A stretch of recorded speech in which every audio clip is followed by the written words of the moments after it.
ওয়ালটন আমাদের দেশীয় একটি ব্র্যান্ড।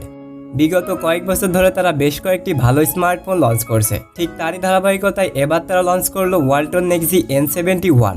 ফোনটিতে থাকছে 4GB প্লাস 5GB অর্থাৎ টোটালি 9GB র্যাম। ফোনটির প্রাইস নির্ধারণ করা হয়েছে 11,499 টাকা বা 11,500 টাকা। ফোনটির ফুল স্পেসিফিকেশন অ্যান্ড এই প্রাইস থেকে ফোনটি আপনার জন্য কেমন হবে সেটি জানতে লাইক অ্যান্ড সাবস্ক্রাইব করে পুরো ভিডিওটির সাথেই থাকুন। পুরো ভিডিওটি জুড়ে আমি তিতাস থাকবো আপনাদের সাথে, আর আপনারা দেখছেন Titas tech ultra YouTube channel. তো চলুন শুরু করি আজকের এই ইন্টারেস্টিং ভিডিও। Box content. ফোনটির বক্স কন্টেন্টের কথা বলতে গেলে আগের বারের ন্যায় সব কিছুই থাকছে, যেমন warranty card, protection glass, SIM tools, transparent back cover, 10 watt adapter and USB Type-C cable. কথা বলা যাক ফোনটির ডিজাইন অ্যান্ড বিল্ড কোয়ালিটি নিয়ে। ফোনটির ডিজাইন অ্যান্ড বিল্ড কোয়ালিটির কথা বলতে গেলে সত্যি একটি অসাধারণ ডিজাইন করেছে ওয়ালটন। আগের N70 থেকে এবার অনেক বেশি প্রিমিয়াম করা হয়েছে। রাইট নাও এই বাজেটে যতগুলো স্মার্টফোন আছে তাদের থেকে প্রিমিয়াম ডিজাইন করা হয়েছে এই ফোনটিতে। কথা বলা যাক ফোনটির পোর্টস অ্যান্ড বাটনকে নিয়ে। ফোনটিতে প্রয়োজনীয় সব ধরনের পোর্টস অ্যান্ড বাটনকে প্রোভাইড করা হয়েছে। সেই সাথে ফোনটিতে থাকছে 2টি সিমের পাশাপাশি সর্বোচ্চ 256GB পর্যন্ত ইন্টারনাল SD কার্ড ইউজ করার সুযোগ। এবং ফোনটির সিকিউরিটি সেন্সরের কথা বলতে গেলে ফোনটিতে থাকছে সাইড মাউন্টেন ফিঙ্গারপ্রিন্ট সেন্সর, যেটি বেশ ফাস্ট অ্যান্ড অ্যাকুরেট। তো এবার কথা বলা যাক সরাসরি ফোনটির ডিসপ্লে সেকশনকে নিয়ে। ফোনটির ডিসপ্লে সেকশনে থাকছে 6.6 ইঞ্চের একটি IPS LCD প্যানেল, যার রেজুলেশন HD+, অর্থাৎ 720x1612 পিক্সেল, এবং সেই সাথে 90 হার্টজের হাই রিফ্রেশের থাকছে এই ডিসপ্লেতে। 16 million colour, 267 PPI density, and এই ডিসপ্লেটির টপ সেন্টারে রয়েছে একটি V type notch selfie camera, 20:9 aspect ratio and 83% screen to body ratio. ডিসপ্লেটির সিন এবং ব্যাজেলস এই বাজেট থেকে এভারেজ। সেই সাথে ডিসপ্লেটিকে প্রোটেকশন করছে 2.5D কার্ভ গ্লাস। তো আমার মতে বাজেট অনুসারে ডিসপ্লেটি একদমই ঠিকঠাক রয়েছে। কথা বলা যাক ফোনটির প্রসেসর সেকশনকে নিয়ে।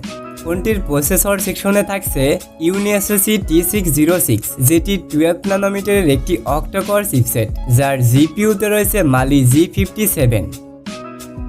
এই ফোনটিকে একটি মাত্র র্যাম ভেরিয়েন্টে লঞ্চ করা হয়েছে, আর এটি হচ্ছে 464GB ভেরিয়েন্ট, সেই সাথে প্লাস 5GB পর্যন্ত ভার্চুয়াল র্যাম। ফোনটিতে থাকছে out of the box Android 13। তো এই প্রসেসরটির কথা বলতে গেলে এটি একটি এন্ট্রি লেভেল বাজেটের প্রসেসর, আর এটি দ্বারা রেগুলার কাজবাজ একদম ঠিকঠাকভাবেই করতে পারবে। এবং ফোনটির গেমিংয়ের কথা বলতে গেলে পাবজিতে সর্বোচ্চ HD graphics and high frame রেটে গেম প্লে করতে পারবে। তবে এটি মোটেও কোনো পাবজি খেলার মতো স্মার্টফোন নয়। এটি থেকে লাইট ভার্সনের গেমগুলোকে বেশ ভালোভাবেই প্লে করতে পারবে। লাইক এই ফোনটি থেকে ফ্রি ফায়ার গেমটিকে প্লে করতে পারবে। ফ্রি ফায়ারে সর্বোচ্চ medium graphics and high frame রেটে গেম প্লে করতে পারবে। তবে ফ্রি ফায়ারে smooth graphics and high frame রেটে সব থেকে বেটার পারফরমেন্স পাওয়া সম্ভব। তো আমার মতে বাজেট অনুসারে চিপসেটটি একদমই ঠিকঠাক রয়েছে। কথা বলা যাক ফোনটির ক্যামেরা সেকশনকে নিয়ে। এই ফোনটির রিয়ার প্যানেলে রয়েছে ডুয়েল ক্যামেরা সেটআপ উইথ একটি LED ফ্ল্যাশ লাইট, যার মেইন সেন্সরটি হচ্ছে 52 মেগাপিক্সেল এবং একটি ইউজলেস সেন্সর। ফোনটি দেওয়া হয়েছে 5 মেগাপিক্সেলের একটি সেলফি ক্যামেরা। এই ফোনটি থেকে সর্বোচ্চ ভিডিও রেকর্ড করতে পারবে 1080p অ্যান্ড 30 FPS পার সেকেন্ডে। আর মেইন ক্যামেরা 52 মেগাপিক্সেলের কথা বলতে গেলে এটি দ্বারা ডে লাইট বা প্রপার লাইট কন্ডিশনে বেশ ভালো কোয়ালিটিফুল পিকচারগুলোকে ক্যাপচার করতে পারবে। তো সেই ক্ষেত্রে বলাই যায় এই ফোনটির ক্যামেরা সেকশনও একদমই ঠিকঠাকই রয়েছে। সেই সাথে ফোনটিতে থাকছে সর্বোচ্চ 5000 mAh একটি ব্যাটারি অ্যান্ড 10 ওয়াটের একটি চার্জার। ফোনটির ব্যাটারি ব্যাকআপের কথা বলতে গেলে নর্মাল বা বেসিক ইউজে 1 থেকে 1.5 দিনের মতো ব্যাটারি ব্যাকআপকে পেয়ে যাবে। সেই সাথে হেভি ইউজের কথা বলতে গেলে 7 থেকে 9 ঘন্টার স্ক্রিন অন টাইমকে পেয়ে যাবে। তো এখন প্রশ্ন হচ্ছে এই ফোনটি কাদের জন্য?